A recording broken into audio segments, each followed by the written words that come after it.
Monsieur le Chancelier, Mr. Chancellor, one of the finest chroniclers of the immigrant experience and one of the foremost novelists of his generation, Dany Laferrière was born in Port-au-Prince, Haiti, in 1953. That's him, c'est lui.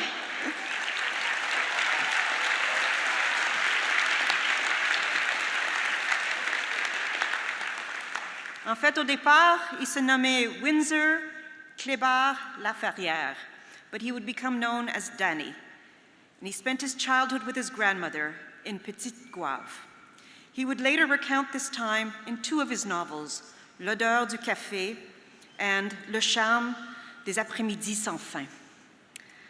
Following the assassination of his friend Gasner Raymond on June 1st, 1976, he immediately left Port-au-Prince without telling anyone for Montreal.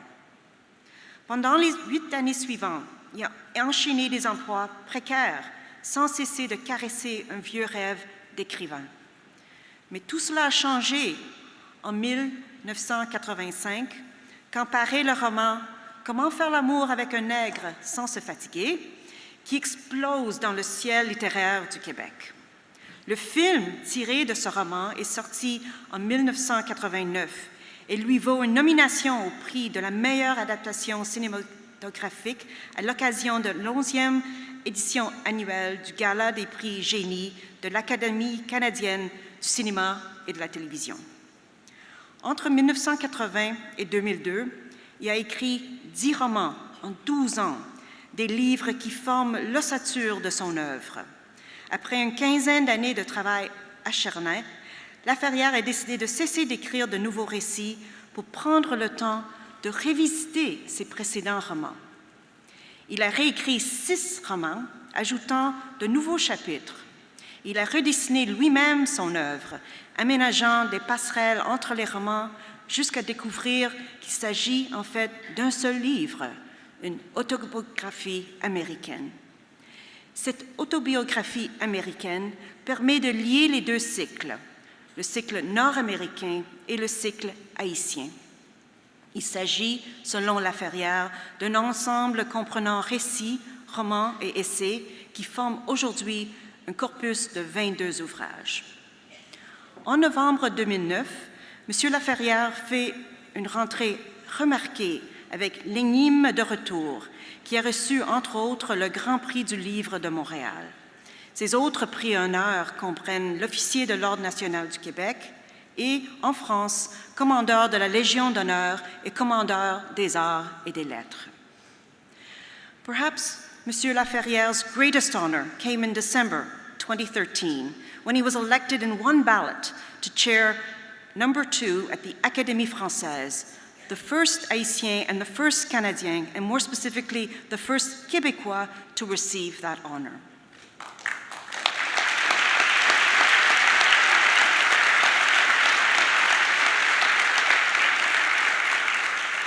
Although Dany Laferrière has called his literary oeuvre an American autobiography, his writing transcends the personal. Poetic and provocative, witty and wise, for more than 3 decades, he has transfixed readers with his evocations of exile and belonging, love and loss, and what it means to navigate dual words. Monsieur le Chancelier, Mr. Chancellor, I present to you Dany Laferrière, so that you may confer upon him the degree of Doctor of Letters, honoris causa.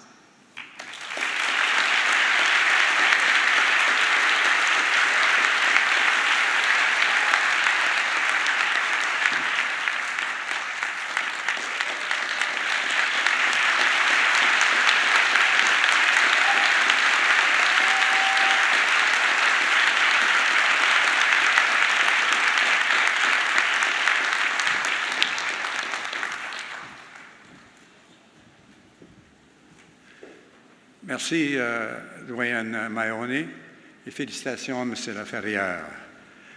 It gives me great pleasure to invite McGill's newest graduate, Dany Laferrière, to deliver the convocation address. M. Laferrière.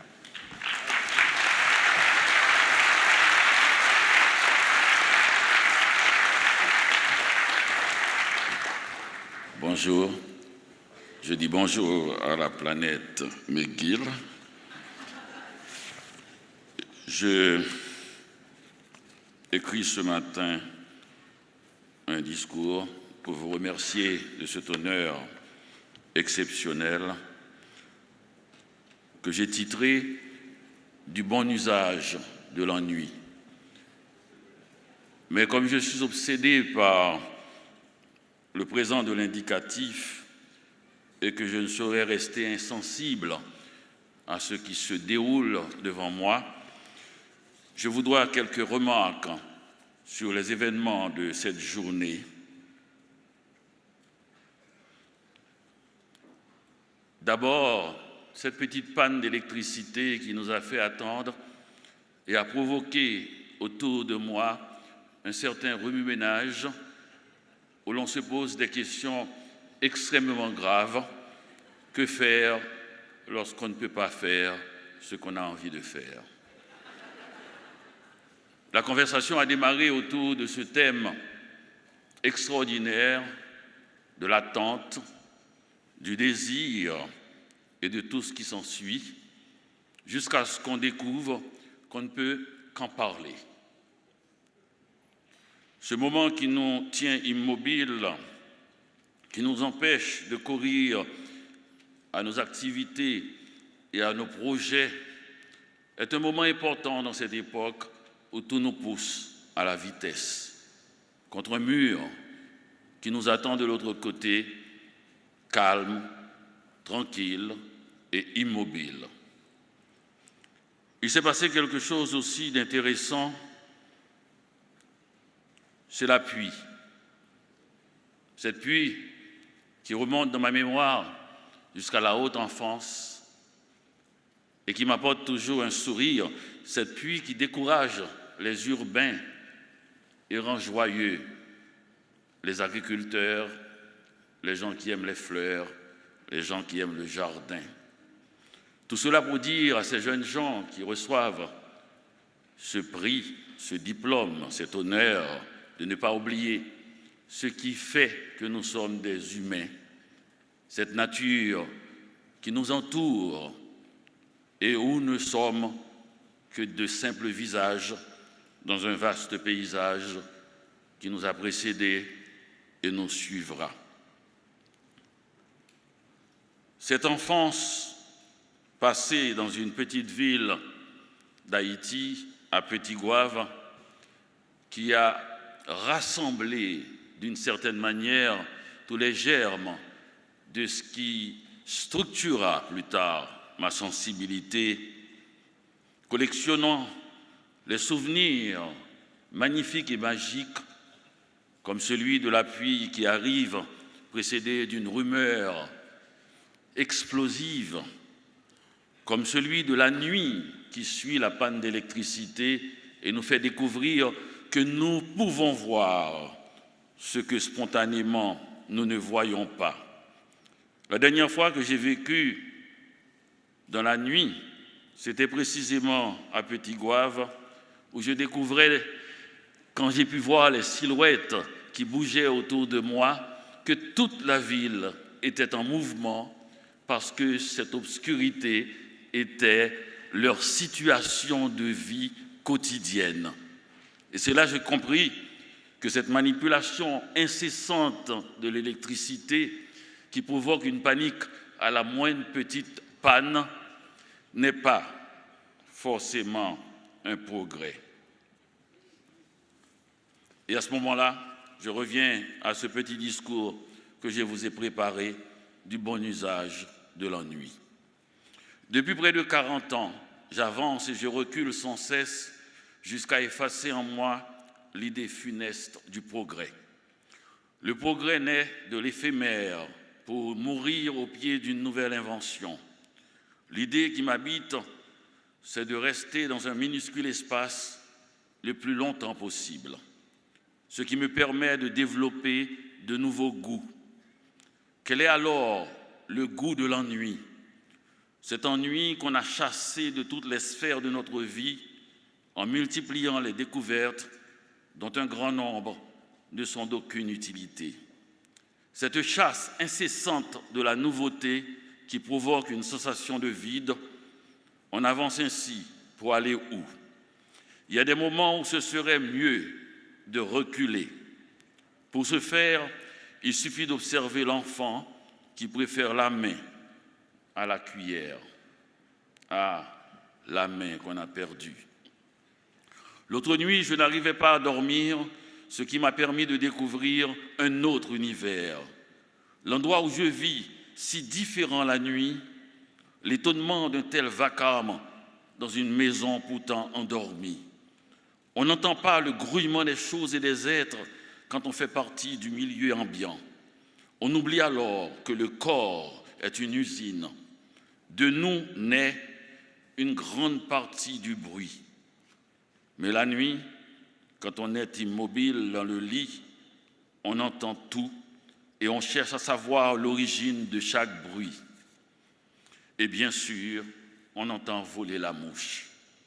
Et on entend la musique du maringouin. Et on voit si bien dans la pénombre, où toutes les petites lumières, on voit aussi toutes les petites lumières vertes, rouges, jaunes, celles qu'on n'a pas arrivé à éteindre, celles qui ne s'éteignent jamais. Des fils partout, l'ordinateur, le réfrigérateur, la télé et mille autres petites choses électroniques ou électriques dont l'inutilité nous semble évidente à ce moment-là. Ce n'est pas une maison, mais une usine. Alors pourquoi on remarque cela tout d'un coup? Couchés, nous devenons un récepteur, debout, nous sommes un émetteur.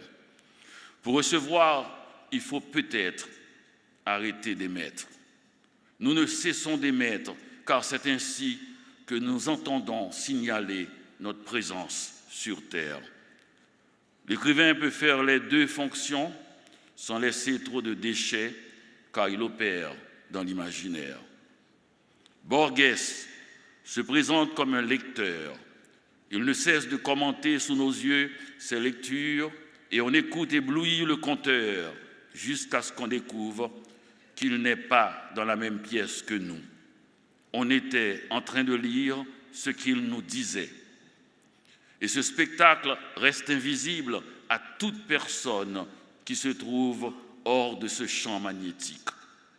La lecture et l'écriture combinées produit un nouvel univers qu'on ne peut visiter, ou plutôt, ou surtout, qu'on peut visiter sans passeport.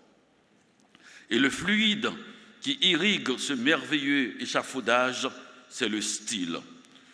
Tout cela ne tient apparemment à rien et se nourrit de silence.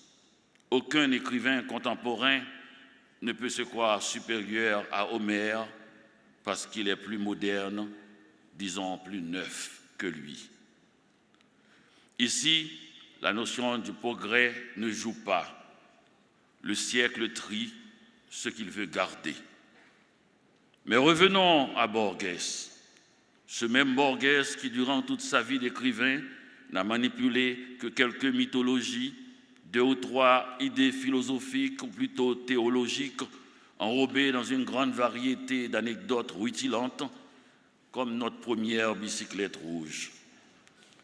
Il pratique le ressassement jusqu'à provoquer chez lui un ennui si solide qu'il lui donne envie de vomir puis de mourir. À un journaliste qui espérait le sortir de ce labyrinthe, il répondit par un soupir.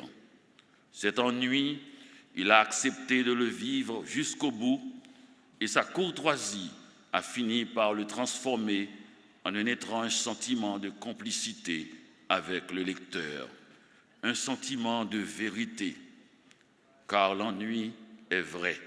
La preuve, il peut tuer. Mais cela produit aussi des merveilles si on parvient à l'apprivoiser. Quelle est la dernière fois qu'on est resté dans la même position jusqu'à ce que l'obscurité envahisse la pièce, sans aucun projet, et même pas celui de devenir un yogi bénévole. On cherche tellement à fuir l'ennui qu'on oublie qu'il nous accompagne jusqu'à l'adolescence et qu'il nous attend toujours tapis dans un coin de cette vie, tout en angle et en courbe. On oublie parfois qu'avant cette explosion technologique qui a remplacé notre main par un appareil, l'ennui était parfois un doux compagnon qui pouvait se changer en nostalgie. Mais le progrès, le faux, chasse le passé en nous permettant d'un mouvement du doigt de changer d'ambiance. Nous avons pris trop goût à la lumière artificielle qui nous oblige à voir ce qui ne nous intéresse pas. Quel est l'impact de tout ce fatras sur notre sensibilité?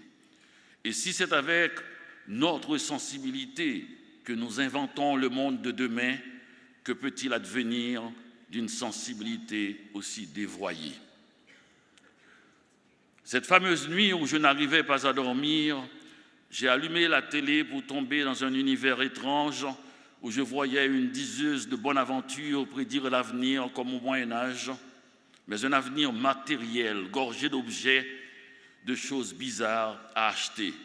J'ai vu des jeunes filles nues proposer des conversations payantes. J'ai vu un homme faire une démonstration de 69 couteaux de toutes les dimensions imaginables, dont le prix devait être de 170 $. Ces couteaux coûteront après rabais 89 $ pour une facture finale de 195 $. J'ai vu des agents de voyage proposer des destinations inconnues sur la carte et j'ai compris alors la longue et inquiétante énumération de l'Apocalypse de Jean.